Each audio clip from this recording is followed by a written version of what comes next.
Boa noite, amigos queridos do SEAC, Casa Espírita Amor e Caridade, ajudando a caminhada. Eu gostaria de elevar os pensamentos a Deus e a Jesus, pedindo que nos inspire, nos ampare nos nossos entendimentos de hoje. Nosso tema é honrar pai e mãe, também na velhice. Então, lá nos 10 Mandamentos, que está no Velho Testamento da Bíblia, o quarto mandamento nos diz: honrarás a teu pai e a tua mãe, a fim de viverdes longo tempo na terra que o Senhor teu Deus te dará. Interessante, né? Honrarás teu pai e tua mãe para viverdes longo tempo na terra que o Senhor teu Deus te dará. É porque naquela época a visão dos hebreus não ia além da vida física, eles ainda não compreendiam as coisas do plano espiritual. E tudo que era do plano espiritual fugia ao entendimento deles. Quando Moisés recebeu os 10 mandamentos, eles estavam no deserto e o que eles mais desejavam era chegar à terra da promissão, né, a terra prometida, e viver longo tempo nela. Por isso que esse mandamento diz: honra a teu pai e a tua mãe para teres uma dilatada vida sobre a terra, que seria essa terra da promissão, era o que eles entendiam. Mas lá no Evangelho segundo o Espiritismo, no capítulo 14, honra a teu pai e a tua mãe, e tem vários itens: piedade filial, quem é minha mãe, quem são meus irmãos, parentescos corporal e espiritual, e instruções do espírito, a ingratidão dos filhos e os laços de família. O Allan Kardec nos explica que honrar pai e mãe é uma consequência da lei geral da caridade e amor para com o próximo, porque não se pode amar o próximo sem amar os pais. E honra é um imperativo, é um dever, mas é um dever a mais para com os nossos pais. É um dever de termos essa piedade filial, que envolve respeito, estima, obediência, condescendência, ou seja, procurar atender às necessidades deles com gentileza. E Allan Kardec explica o que implica a obrigação de cumprir para com eles de maneira ainda mais rigorosa tudo o que a caridade determina em relação ao próximo.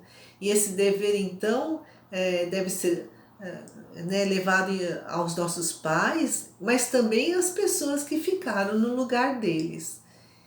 E lá no Evangelho segundo o Espiritismo, a gente lê que honrar pai e mãe não é somente respeitá-los, é assisti-los em suas necessidades, proporcionando-lhes tanto quanto possível pequenas alegrias do supérfluo, proporcionando-lhes o repouso na velhice, livrando-os da carga de serviços domésticos, cercando-os de solicitude, quer dizer, atender ao que eles necessitam da melhor forma possível, assim como eles fizeram conosco quando nós éramos crianças.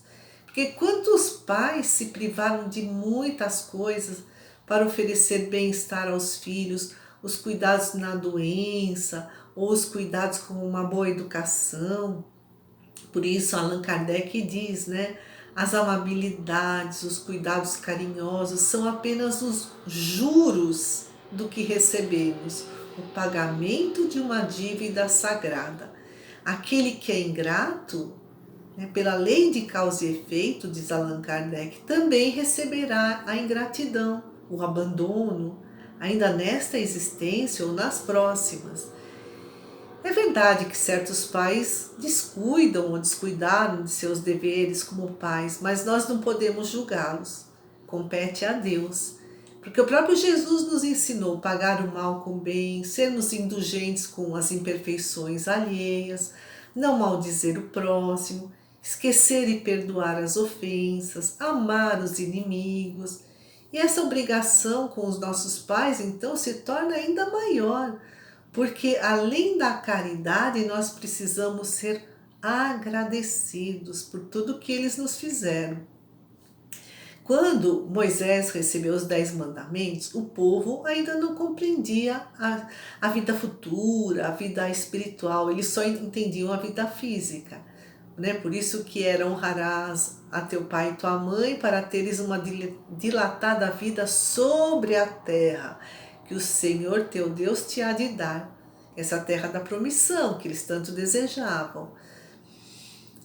Mas na época de Jesus, o povo já estava mais evoluído. 1200 anos já haviam se passado e Jesus falou da vida espiritual. Meu reino não é deste mundo, ou seja, é no futuro que receberemos as compensações de honrar pai e mãe ou de todas as boas obras que fizermos.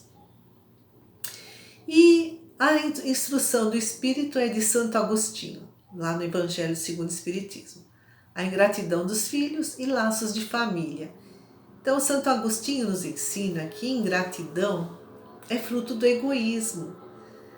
E ele nos conta, assim, uma historinha hipotética, mas muito plausível, que nas várias encarnações nós lesamos, fomos lesados.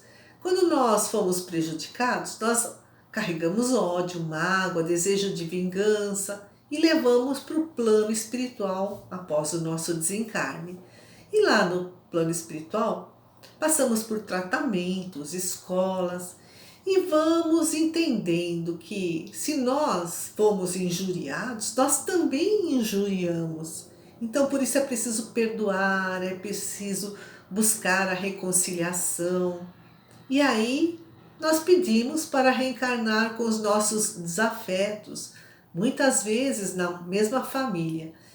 Por decorrência disso é que surgem as ingratidões, né, dos filhos, aquela repulsa, aquela antipatia que vem de vidas passadas.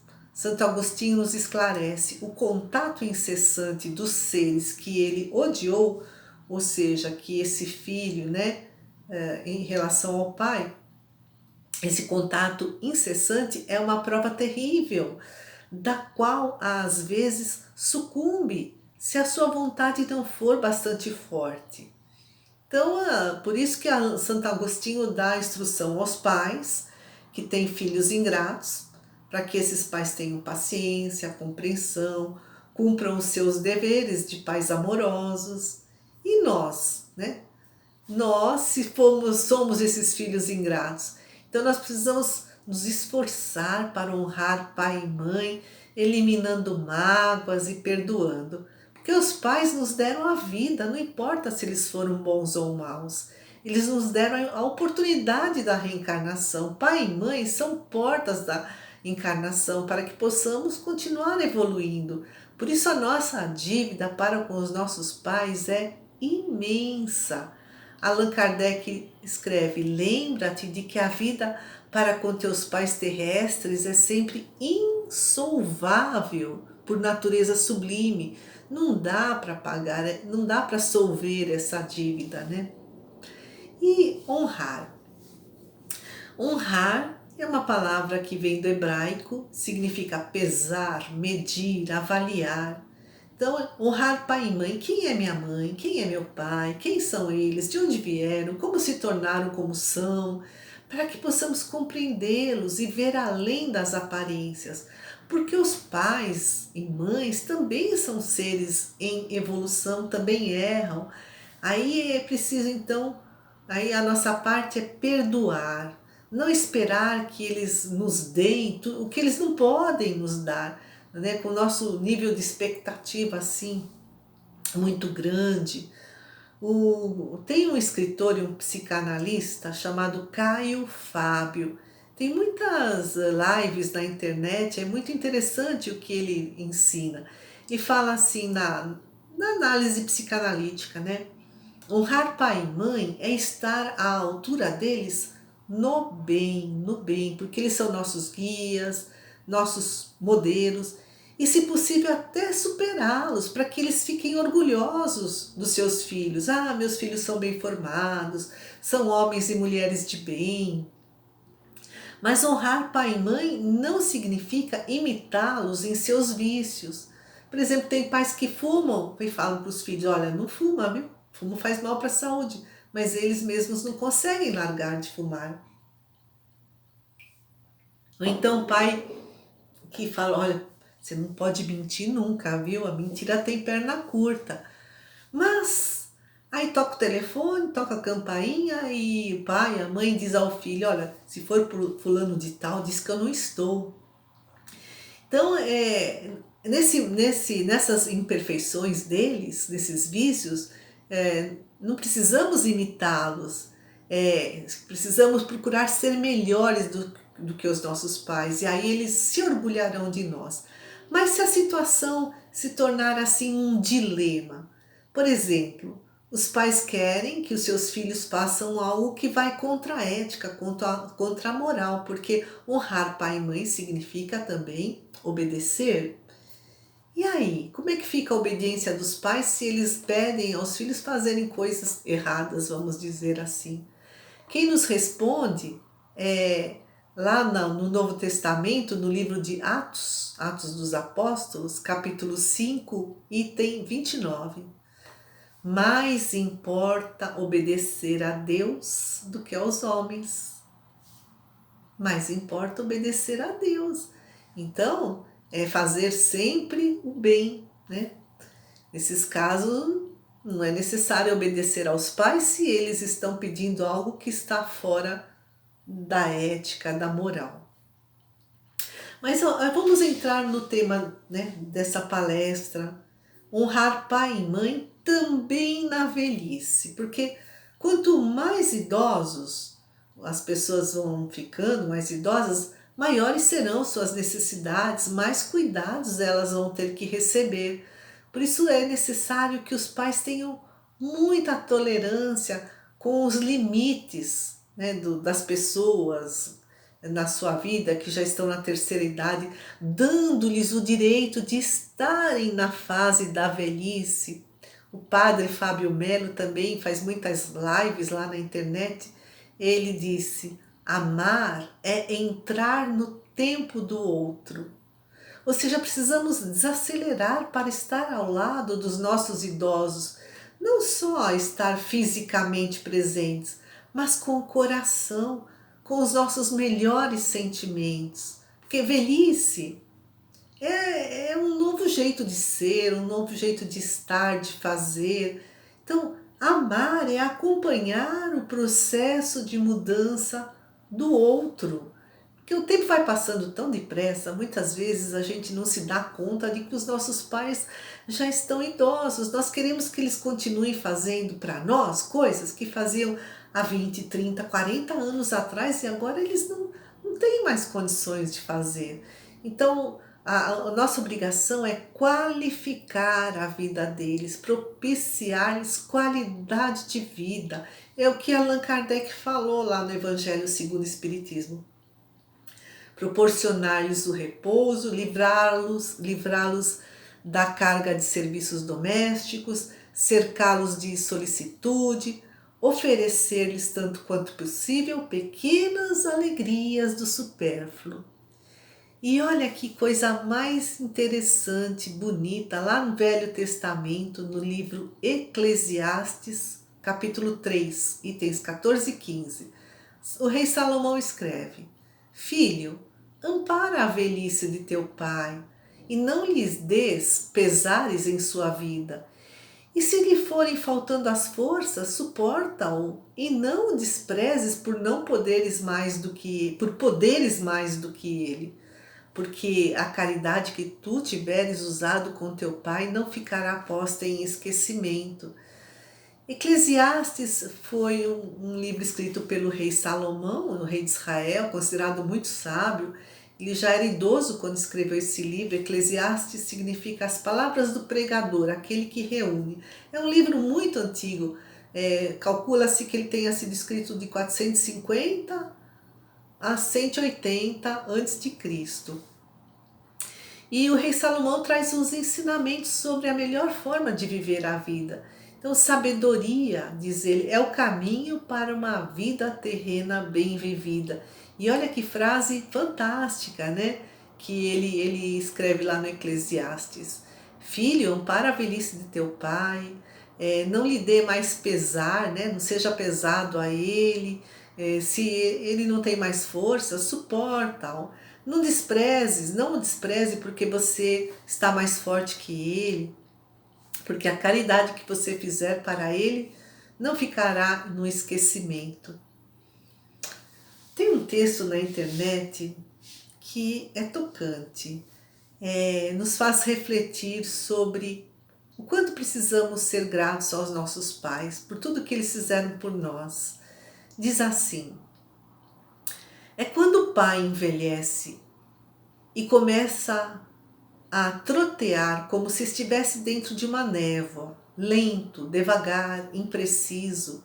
É quando aquele pai que segurava com força a nossa mão já não tem como se levantar sozinho. É quando aquele pai, outrora firme e intransponível, enfraquece de vez e demora o dobro do tempo para sair do lugar. É quando aquele pai que antigamente mandava e ordenava, hoje só suspira, geme, procura onde é a porta. É quando aquele pai, antes disposto e trabalhador, hoje nem se lembra onde estão seus remédios. É aí nós, os filhos, que temos que trocar de papel e aceitar que somos responsáveis por aquela vida. A velhice de nosso pai e de nossa mãe é um ensinamento para nós. É a fase de devolver-lhes os cuidados que nos foram confiados ao longo de décadas, de retribuir o amor. Quando nossos filhos eram pequenos, tivemos que fazer adaptações em nossas casas, fechando os buracos das tomadas, colocando cercadinhos. Nossa casa também precisa ser adaptada aos idosos. Quem sabe alterando a posição dos móveis e até a nossa rotina. E eu gostaria de trazer um assunto bastante frequente na vida dos idosos e de seus familiares, é o Alzheimer. Essa doença chama-se Alzheimer porque foi um neurologista alemão chamado Alois Alzheimer que primeiro descreveu, né, o mal de Alzheimer. É uma doença progressiva, né, há uma progressiva perda das funções do cérebro, da memória, da linguagem, da razão, da habilidade de se cuidar sozinho. Nós vamos falar do Alzheimer porque 10% das pessoas que têm mais que 65 anos têm Alzheimer. 25%, ou seja, um quarto das pessoas que têm mais que 85 anos têm Alzheimer. E a sobrevida, né, vai de 8 a 10 anos. Então, quais são os sintomas? No primeiro estágio, há alterações da memória, da personalidade, das habilidades espaciais e visuais. No segundo estágio, vai surgindo dificuldade de falar, de realizar tarefas simples, de coordenar movimentos. Uma pessoa fica agitada, com insônia. No terceiro estágio, a pessoa não quer mais fazer tarefas simples, não quer mais comer, não quer mais tomar banho. Ela tem incontinência urinária, fecal, é preciso usar fralda.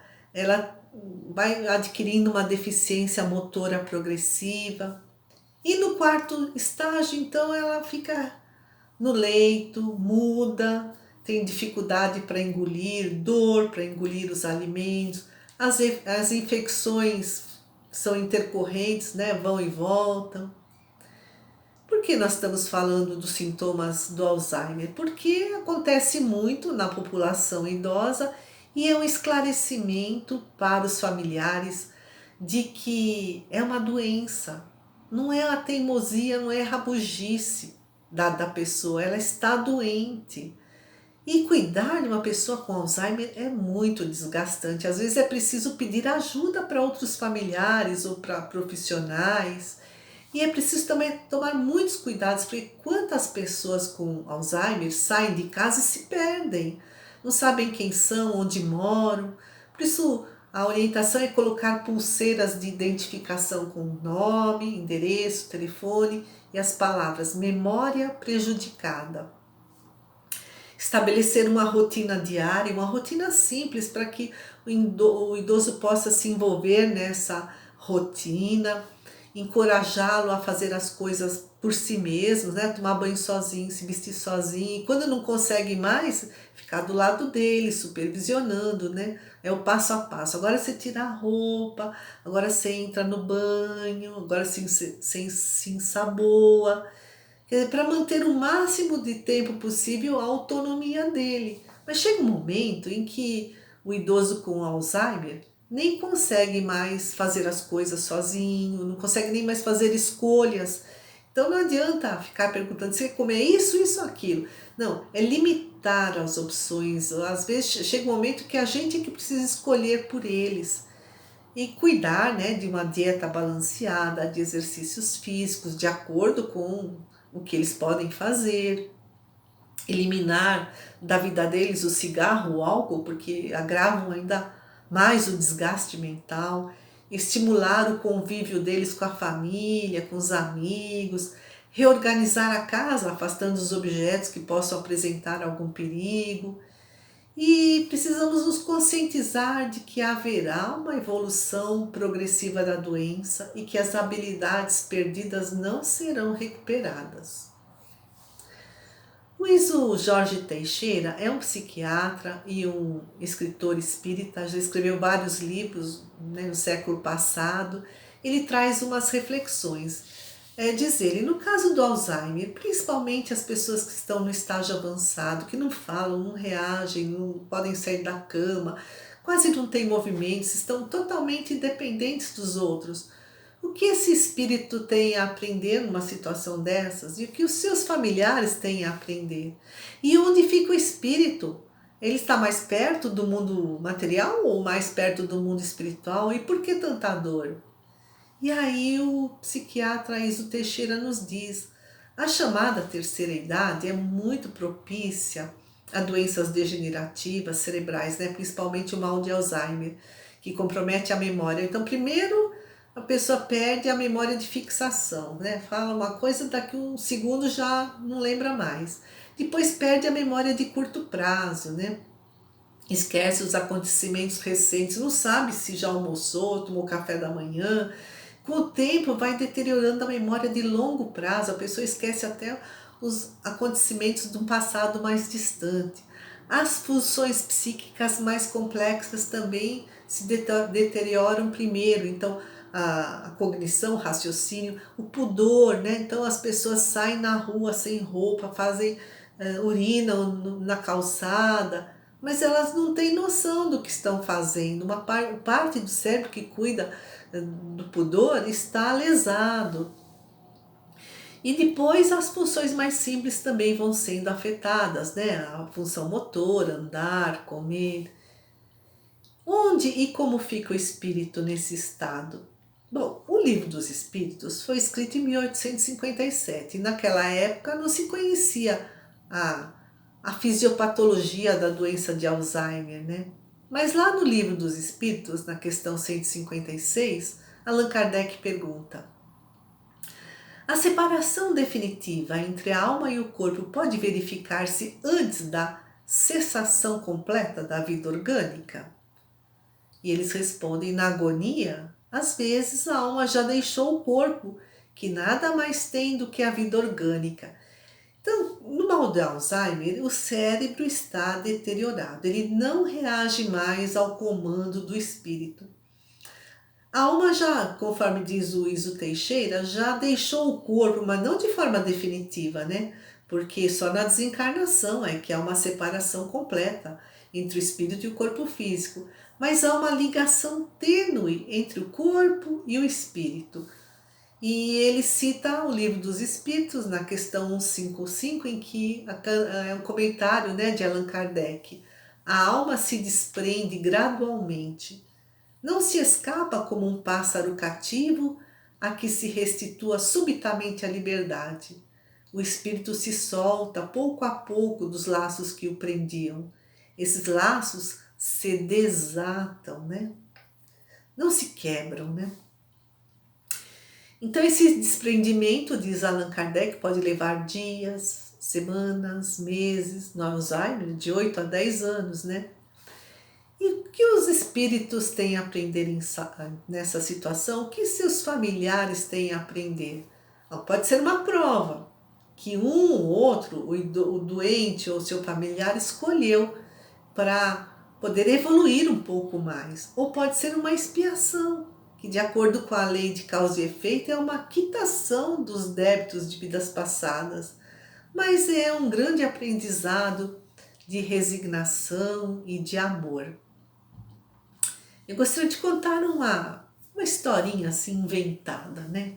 Para a gente refletir em relação a como estamos agindo com os nossos pais. Um senhor idoso levou o seu celular para o concerto. O dono da oficina falou que o celular não tinha defeito nenhum e ele ficou muito triste porque ele respondeu: Puxa, se meu celular não tem defeito, por que meus filhos não me ligam? E nessa pandemia tem muita gente, né, em isolamento, morando sozinha, não tem com quem conversar. Muitas pessoas nem sabem utilizar esses diversos recursos da internet. O que podemos fazer por eles, principalmente se forem nossos pais?